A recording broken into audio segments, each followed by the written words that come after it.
Hello dear students and welcome back to my channel. So in my previous video I have explained you the complete lesson Is it okay to kick a robot dog? Which is an additional reading from degree 4th semester English unit 5. If you haven't watched it then the link is given in the comment section. The whole playlist is there. Do check it out. In today's video, I'll explain you the most easiest summary to learn for your board exam for which you can get full marks if you learn it nicely. So let's begin. About the author. Robert sparrow philosophy के एक professor थे. Philosophy यानी कि love of wisdom. ये एक study होती है जिसमें आप नॉलेज हासिल करते हो सच के बारे में, दुनिया के बारे में. और रॉबर्ट स्पैरो स्टडी कर रहे थे एथिक्स. एथिक्स यानी कि पहचान सही और गलत की, और नई टेक्नोलॉजी के बारे में भी, जैसे कि robots and artificial intelligence. Robert sparrow इस बारे में सोचते थे कि चीज़ें किस तरह अफेक्ट करती हैं लोगों पर और सोसाइटी पर. समरी. ये जो आर्टिकल है is it okay to kick a robot dog, ये इस बारे में है कि लोग किस तरह बर्ताव करते हैं रोबोट्स के साथ. सो रॉबर्ट स्पैरो कहते हैं कि जो रोबोट्स होते हैं उन्हें तो बिल्कुल भी दर्द महसूस नहीं होता है, लेकिन फिर भी रोबोट्स को बुरा तो लगता है जब उनसे कोई चीज़ टकराती है या फिर जब कोई उन्हें किक मारता है. और इस बात को समझाने के लिए रॉबर्ट स्पैरो 3 रीजंस देते हैं. पहला ये कि वो बात करते हैं प्रॉपर्टी के बारे में.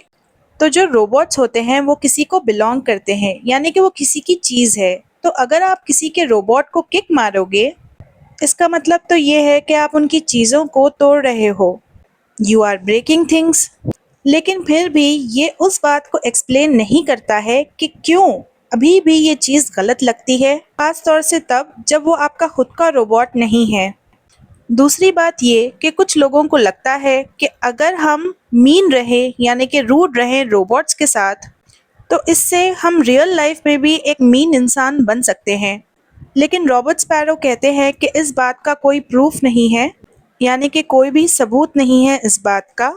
लोगों ने तो कई साल तक ये सवाल भी किया कि अगर वॉयलेंट गेम्स एक इंसान खेलता है तो उससे क्या वो इंसान वॉयलेंट हो जाता है, लेकिन फिर भी हमें आज तक इस बात का पता नहीं है.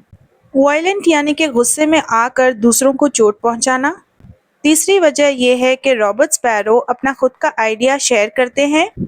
वो कहते हैं कि हम जिस तरह रोबोट्स के साथ बर्ताव करते हैं वो दिखाता है कि हम खुद कौन हैं अंदर से. फॉर एग्जाम्पल, अगर कोई इंसान उन रोबोट्स के साथ अच्छा रहता है जो कि आदमियों की तरह दिखते हैं, और उन रोबोट्स के साथ बुरा बिहेव करता है, मीन रहता है, जो कि औरतों की तरह दिखते हैं, तो इससे पता चलता है कि वो इंसान सेक्सिज्म में बिलीव करता है.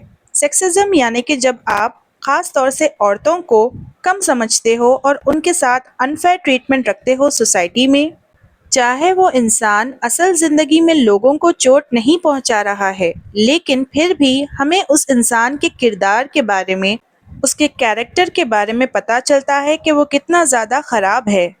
ये आर्टिकल हमारी मदद करता है कि हम सब मिलकर सोचें कि हमारे एक्शंस का मतलब क्या है. अगर कोई इंसान किसी भी रोबोट को चोट पहुंचाता है क्योंकि वो उस इंसान के एक्स पार्टनर की तरह दिखता है, इसका मतलब ये है कि ये तो एक प्रॉब्लम है. आप चाहे किसी भी असली इंसान को चोट पहुंचाओ या नहीं, लेकिन इस एक्शन से आपके बारे में काफ़ी कुछ पता चल जाता है कि कुछ तो रॉन्ग है आपके बारे में. इस लेसन का मैसेज यही है कि हमें ध्यान देना होगा कि हम किस तरह बर्ताव करते हैं, ट्रीट करते हैं रोबोट्स को. ये बात सच है कि रोबोट्स में फीलिंग्स नहीं हैं, लेकिन हमारे एक्शंस ये बताते हैं कि हम किस तरह के इंसान हैं. अगर हम रोबोट्स के साथ काइंड रहें यानी कि रहमदिल रहें, तो इससे हमें एक बेहतर इंसान बनने में मदद मिल सकती है.